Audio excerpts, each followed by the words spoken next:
नमस्कार दोस्तों, राजनीति की बातों में एक बार फिर से आपका स्वागत है। मैं हूं आपका दोस्त धर्मेंद्र कुमारी। दोस्तों, हम बातें कर रहे हैं पॉलिटिक्स उपचौधर पर।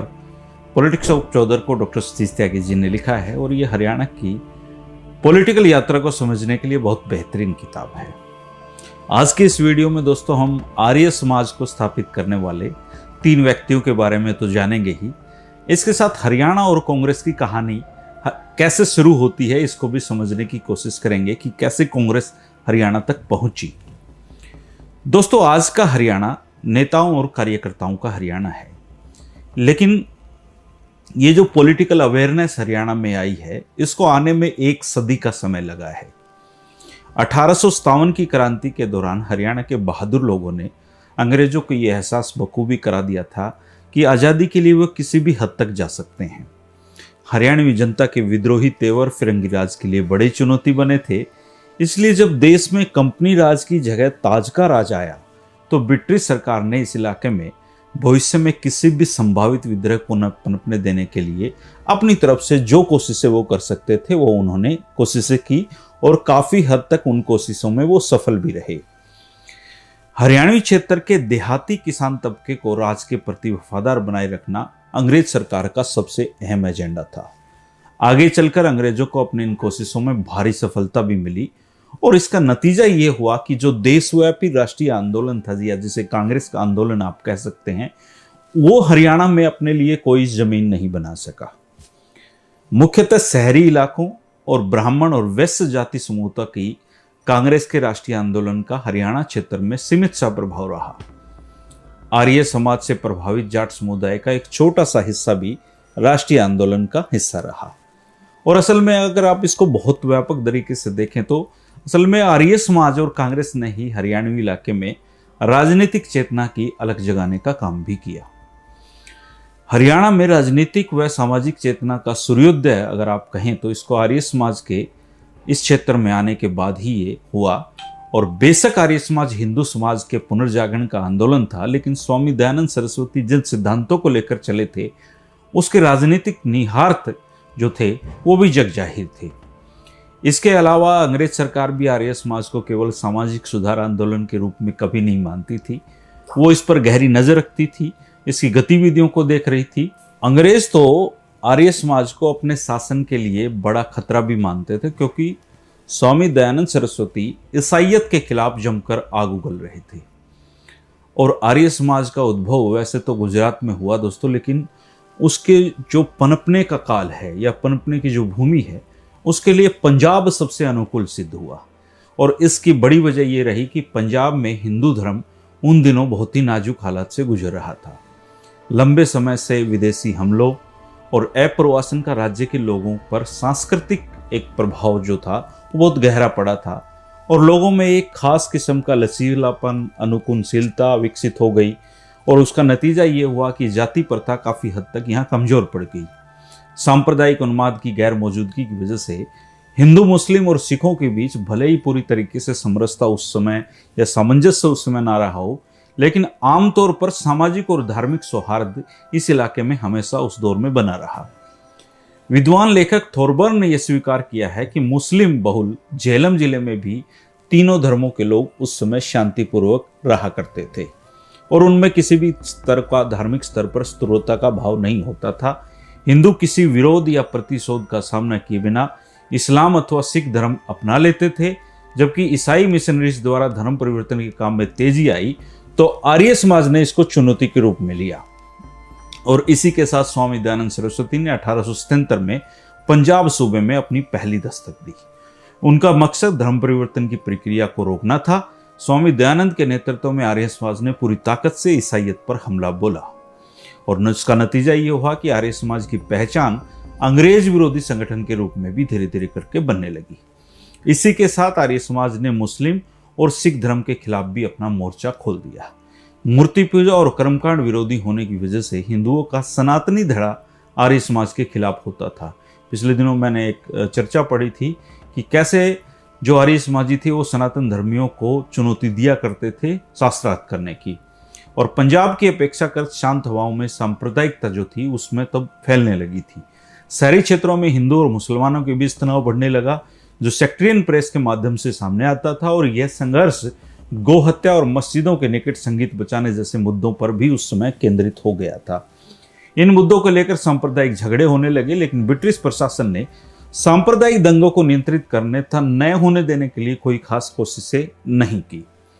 ब्रिटिश सरकार की उदासीनता को एक और जहां उनके धार्मिक मामलों में दखल न देने की नीति के रूप में व्याख्या की जाती है, वहीं कुछ एक वर्गों का कहना है कि इसे अंग्रेजों की कुटिलता के रूप में देखा जाना चाहिए, क्योंकि उनके अनुसार अंग्रेज दोनों बड़े धर्मों के लोगों के बीच द्वेष पैदा करना चाहते थे, इसलिए उन्होंने इसको रोकने के लिए कोई उपाय नहीं किए। आर्य समाज को मानने वालों की पंजाब में काफी तादाद उस समय हुई। इसने बड़ी संख्या में हिंदू उच्च वर्ग, विशेषकर वकीलों, पेशेवर तबकों, शिक्षाविदों और व्यापारियों को अपनी ओर आकर्षित किया। लेकिन आर्य समाज द्वारा अन्य धर्म के गुरुओं और पैगंबरों पर किए गए आक्रमण ने इसे दूसरे धर्मों से अलग थलग कर दिया, जिसका नतीजा ये हुआ कि ये अलगाववादी जो प्रवृत्ति थी इसमें बढ़ोतरी आती चलेगी। हरियाणवी क्षेत्र में आर्य समाज ने 1883 के आसपास अपनी उपस्थिति दर्ज कराई थी। हरियाणा में आर्य समाज की जड़ें जमाने में 3 नौजवानों की अहम भूमिका रही। अगर इन 3 नौजवानों का मैं आपको बताऊं तो ये हम उम्र जो तिकड़ी थी, ये थे लाला लाजपत राय, दूसरे थे डॉक्टर रामजीलाल हुड्डा और तीसरे थे चौधरी मातूराम हुड्डा, जो भूपेंद्र सिंह हुड्डा के दादा थे। लाला लाजपत राय यूं तो पंजाब के लुधियाना जिले के गांव में जन्मे थे, लेकिन उनके जीवन का करीबन एक दशक 1884 से लेकर करीबन 1892 तक वो हरियाणा में उन्होंने गुजारा, और यहाँ उनके पिता मुंशी राधा किशन रोहतक समेत कई जगह पर अध्यापक भी रहे। लाजपत राय जी सबसे पहले रोहतक आए थे और यहाँ पर उन्होंने कुछ समय तक मुख्तारी भी की थी। लाला लाजपत राय जी की रोहतक प्रवास के दौरान ही रामजी लाल से मित्रता हुई। उनके पिता मुंशी राम किशन रोहतक जिला स्कूल में फारसी के अध्यापक होते थे और रामजी लाल जी उनके विद्यार्थी होते थे। मातूराम जी रामजी लाल जी के पारिवारिक भाई थे और बाद में रामजी लाल अपने पैतृक गांव सांगी को छोड़कर हिसार जा बसे थे। कहा जाता है कि 1908 में डॉक्टर रामजी लाल ने हिसार जिले में लुदास नामक गांव बसाया था और फिर ये गांव उनकी पहचान बना। अगर डॉक्टर रामजी लाल हुड्डा के जीवन में और गहराई से जानने की कोशिश की जाए तो उन्होंने एक किताब भी लिखी है दोस्तों, अगर आपको कहीं मिल जाए, डॉक्टर रामजी लाल की डायरी करके वो किताब है। उसमें वो दैनिक डायरियां लिखते थे। वो पहले हरियाणवी थे जो 1883 में आर्य समाज से जुड़े थे। 1886 में उन्होंने लाहौर के मेडिकल कॉलेज से पढ़ाई की थी और बाद में हिसार में असिस्टेंट सिविल सर्जन वो रहे। विचार और व्यवहार में आर्य समाज के सिद्धांतों को संपूर्णता में आत्मसात किए जाने की अगर कोई बात हो तो डॉक्टर रामजी लाल हरियाणा के ऐसे पहले व्यक्ति थे जिन्होंने एक विधवा से विवाह करके आर्य समाजी होने का प्रमाण दिया था, लोगों के सामने उदाहरण प्रस्तुत किया था। उनकी प्रेरणा से हरियाणा के अनेक जाट परिवारों ने आर्य समाज को अपनाया। उन्हीं के सानिध्य व प्रभाव के चलते चौधरी मातूराम का परिवार भी आर्य समाज के रंग में रंग गया। भूपेंद्र सिंह हुड्डा के परिवार का यह दावा कि चौधरी मातूराम उत्तर भारत में कांग्रेस से जुड़ने वाले पहले देहाती व्यक्ति थे, तो ये तथ्य बिल्कुल गलत नहीं है, क्योंकि इस तथ्य में बहुत ज्यादा सच्चाई है। चौधरी मातूराम हुड्डा शुरुआती आर्य समाजी थे और शुरुआती कांग्रेसी भी थे। हरियाणा में आर्य समाज की दस्तक के लगभग साथ साथ ही कांग्रेस भी चर्चा में आने लगी थी। कुछ एक लोगों का उसकी ओर रुझान होने लगा था। हरियाणा में कांग्रेस के शुरुआती 2 दर्जन नेताओं में से 14 नेता ब्राह्मण और वैश्य समुदाय से थे और 6 जाट समुदाय से थे। बाकी जो 4 थे वो बाकी समुदायों की नुमाइंदगी करते थे। अगर वैश्य समुदाय के सर्वाधिक 9 नेताओं की बात की जाए तो लाला मुरलीधर गुप्त होते थे, लाला देशबंधु गुप्त होते थे, लाला श्यामलाल जी होते थे, लाला दौलत राम कांग्रेस से जुड़े थे, लाला नुनकण सोरेवाला होते थे, लाला रामचंद्र वैद्य होते थे, लाला श्यामलाल हिसार से होते थे, लाला सागरमल और लाला बनारसी दास वैद्य कांग्रेस से जुड़ने वाले लोगों में से थे। 5 ब्राह्मण नेताओं की बात की जाए तो पंडित नेगीराम शर्मा जी थे, ठाकुरदास भार्गव जी थे, डॉक्टर गोपीचंद भार्गव थे, कृष्णराव देसाई थे और पंडित राम कुमार शामिल थे। अगर जाट समुदाय के उन 6 नेताओं की बात की जाए तो उनमें चौधरी मातूराम हुड्डा थे, चौधरी छोटू राम थे, चौधरी पीरूमल थे, चौधरी पीरू सिंह थे, चौधरी बलदेव सिंह थे और चौधरी करपाराम थे। बाकी 4 नेताओं में दुनीचंद व बख्शी राम खत्री थे और खान अब्दुल गफ्फार खान और अब्दुल रशीद मुस्लिम राजपूत इसमें शामिल थे। इन्हीं प्रारंभिक 24 जो नेता थे उनमें से 15 शहरी होते थे और 9 लोग पेशे से वकील होते थे। कुल मिलाकर कांग्रेस के शुरुआती नेतृत्व पर शहरी पेशेवर व्यापारी ब्राह्मण वैश्य वर्गों का वर्चस्व था। कमोवेश समूचे देश में यही स्थिति उस समय देखी जा सकती थी। लाला मुरलीधर गुप्त हरियाणा के प्रथम कांग्रेसी थे और 30 मई 1848 को पलवल में जन्मे मुरलीधर 1872 में BA LLB हो गए थे। उन्होंने अंबाला को अपना कार्यक्षेत्र बनाया था। 1905 में उन्होंने अंबाला में बार काउंसिल बनाई थी और 10 साल तक वो उसके अध्यक्ष भी रहे थे। 1885 में कांग्रेस के पहले अधिवेशन में वो शामिल होने वाले व्यक्ति थे और 1887 में हिंदू सभा का गठन उन्होंने किया था। इसी साल उन्होंने कन्या विद्यालय भी वहां खोला था। रिफाई आम सभा उन्होंने शुरू की थी और इसके अध्यक्ष होने के नाते मद्रास में कांग्रेस के तीसरे अधिवेशन में हिस्सा लेने वो गए थे। उन्होंने छुआछूत का विरोध किया तो सनातन धर्मी उनके खिलाफ हो गए, इसलिए उन्होंने आर्य समाज में दीक्षित होने का फैसला लिया था। 1890 में उन्होंने आर्य समाज की शाखा खोली थी और वो नगर पालिका अंबाला के वरिष्ठ उप प्रधान भी रहे। 1886 में अंबाला में देश की पहली कांग्रेस की स्थापना करने का श्रेय उनको जाता है। 1898 में राय साहब की उपाधि उनको मिली और 1899 में उर्दू का अखबार खैर अंदेश उन्होंने शुरू किया था।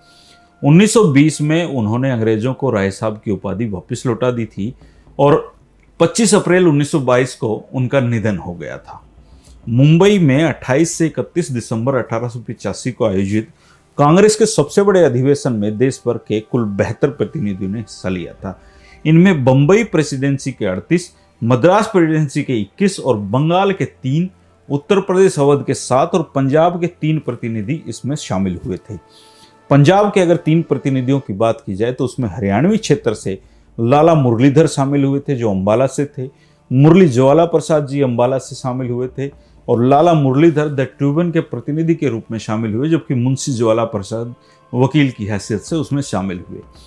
पंजाब क्षेत्र से सत्यानंद अग्निहोत्री ब्रह्म समाज के प्रतिनिधि के रूप में कांग्रेस से जुड़े। 1886 में कांग्रेस के दूसरे अधिवेशन में हरियाणा से 3 प्रतिनिधि शामिल हुए। लाला मुरलीधर गए, पंडित दीनदयाल शर्मा गए और बाबू मालपुकुंद गुप्त उसमें मौजूद रहे। 1887 में कांग्रेस का जो अधिवेशन हुआ उसमें पंजाब के 9 प्रतिनिधि शामिल थे, जिसमें हरियाणा से केवल लाला मुरलीधर थे। 1888 में इलाहाबाद अधिवेशन में लाला लाजपत राय ने हिसार जिले की नुमाइंदगी की। 1892 में लाला लाजपत राय ने हिसार का प्रतिनिधित्व किया। 1893 में पंजाब ने पहली बार कांग्रेस अधिवेशन की मेजबानी की। लाहौर में हुए इस अधिवेशन के बाद पंजाब के कांग्रेस का एक बड़े दायरे में चर्चित होना शुरू हो गया था और 1885 से 1905 के कालखंड में हरियाणा के कुल 109 लोग कांग्रेस के अधिवेशनों में भाग ले चुके थे। इस तरीके से आर्य समाज और कांग्रेस हरियाणा क्षेत्र में उसने जड़ी जमानी शुरू की।